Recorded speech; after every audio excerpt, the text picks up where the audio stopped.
Hi, welcome back to my limited view. I haven't been on in some time. Trying to run a business and keep a personal life is a very difficult task, as I'm sure many of you know. And doing these videos is actually quite a time-consuming process. Between the shooting of the video, the edits, and adding whatever witty comments, it's a time-consuming process. So in order for me to be a bit more consistent, I'm going to change how I shoot these videos.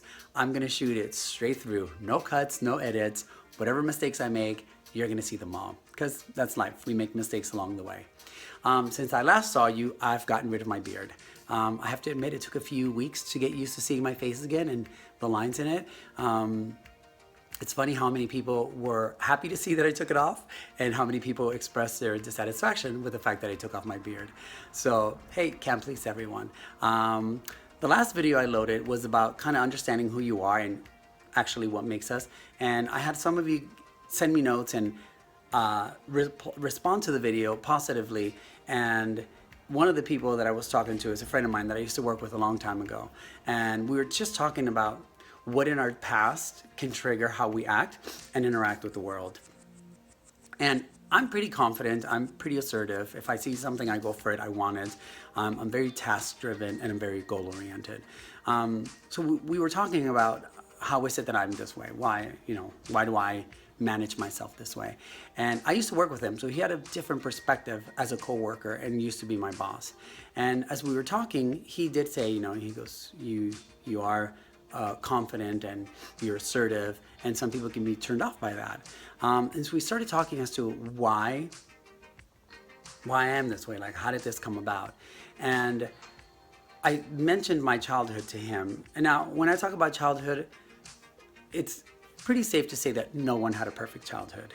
And when I talk about my childhood, by no means do I make myself a victim and do I make the other people in the story the villains. It's none of that. It's the experience that I had. But the thing about my childhood is, when I was about 18 years old or 19 years old, I realized there were some things that were not right. So I decided to seek therapy. And I would go to therapy every now and then to kind of address my childhood issues.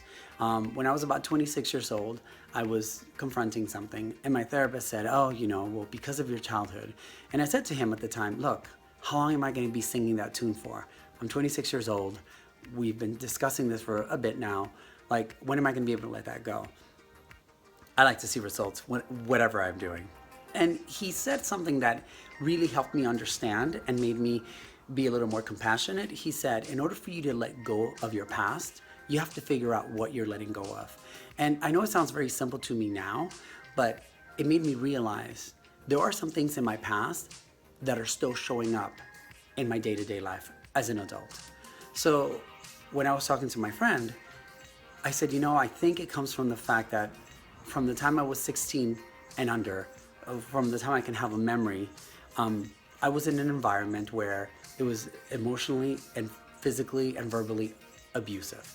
I was in a household where I was told every day that I was nothing, that I was never going to be anything, and that I was a dog, and why didn't I die? Unfortunately, my mother was not fit to take care of me when I was a child. And that was thrown at me all the time. He said, this is why your mother left you, because you're no good, because you're a dog. So I kind of, in discussing this with my friend, I said to my friend, I think because of that, I'm this way. And as I was sharing the story with him, I could feel this like just my body reacting. I can feel my eyes getting watery. I can feel myself having an emotional reaction. And I realized at that time, wow, there is still something about those words, that experience when I was a little boy that impacts me to this day.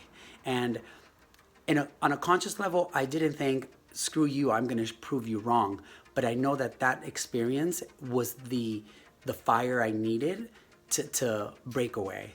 And it made me want to work hard. It made me push myself. It made me work for what I wanted. So in a way, I'm thankful to those people because that abuse they provided was something that made me propel forward and want to work hard. Now, not everyone's going to be able to overcome that. And I'm just one individual that managed to break away from that. I know people who were in worse situations than I was and are doing exceptionally well.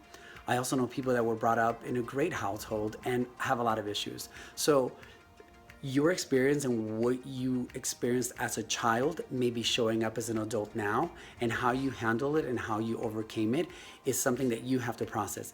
I feel that on some level I've overcome it, but not to the degree that I'm free of it, because here I am decades later and I could feel those words still have an impact.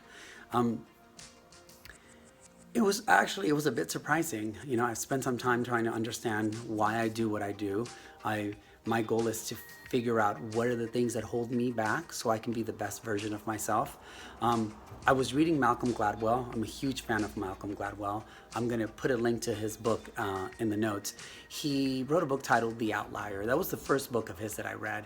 And when I read his book, it made me have a bit more compassion toward myself and my family, and realize that every experience I had with them are the reasons why I am the way I am today. So there's the benefit of it, is that I push hard and I work hard and I'm driven and I'm goal oriented. At the same time, I realized there's still some negative stuff, because the way in which I present and I approach my life sometimes has a negative impact on people, and people have negative reactions. So the last video I said for you to make a list and kind of figure out what are the things that are great about you, which I still think is important. And again, don't base any of that on superficial things. And look at the things that you might need to work on. It can be overwhelming to do that. So what if you picked one thing? I was talking to someone earlier whose father wasn't so wonderful, and she said, I really love my father. I love my mom, but I really love my father, and it would really hurt me if my father. And I thought, wow, that's really interesting. And I said to her, why don't you do me a favor? Can you jot down all the things that your father has done that kind of cost you pain, and how even through all that, you still love him so much? And I thought it was interesting. So I'm going to check with her and see what she says.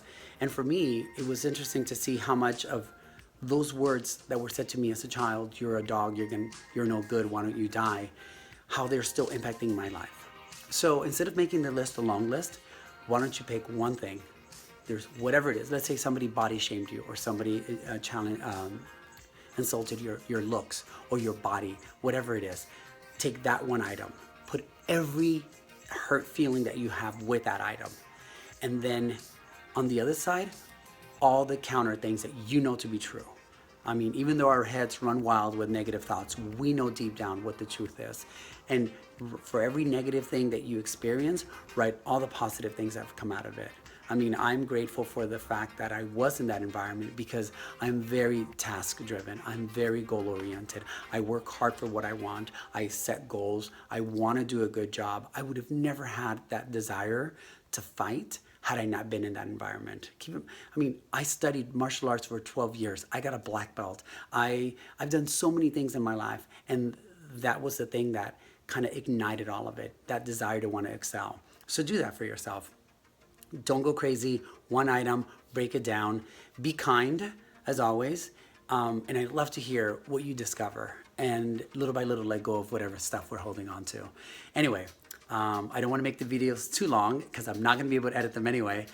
So this is it. This is the new format. I hope you enjoyed it. I hope you find me sharing my personal stories helpful.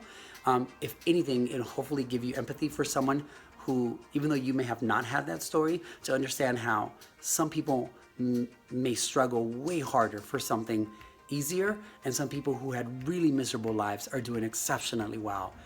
Both of those are completely okay and completely acceptable, and apply that same kind and courtesy to yourself. That's it. I hope you enjoyed the video. Don't forget to subscribe, share your thoughts. I'd love to hear what you think about this. And until next time, I hope you're enjoying your limited view. Bye.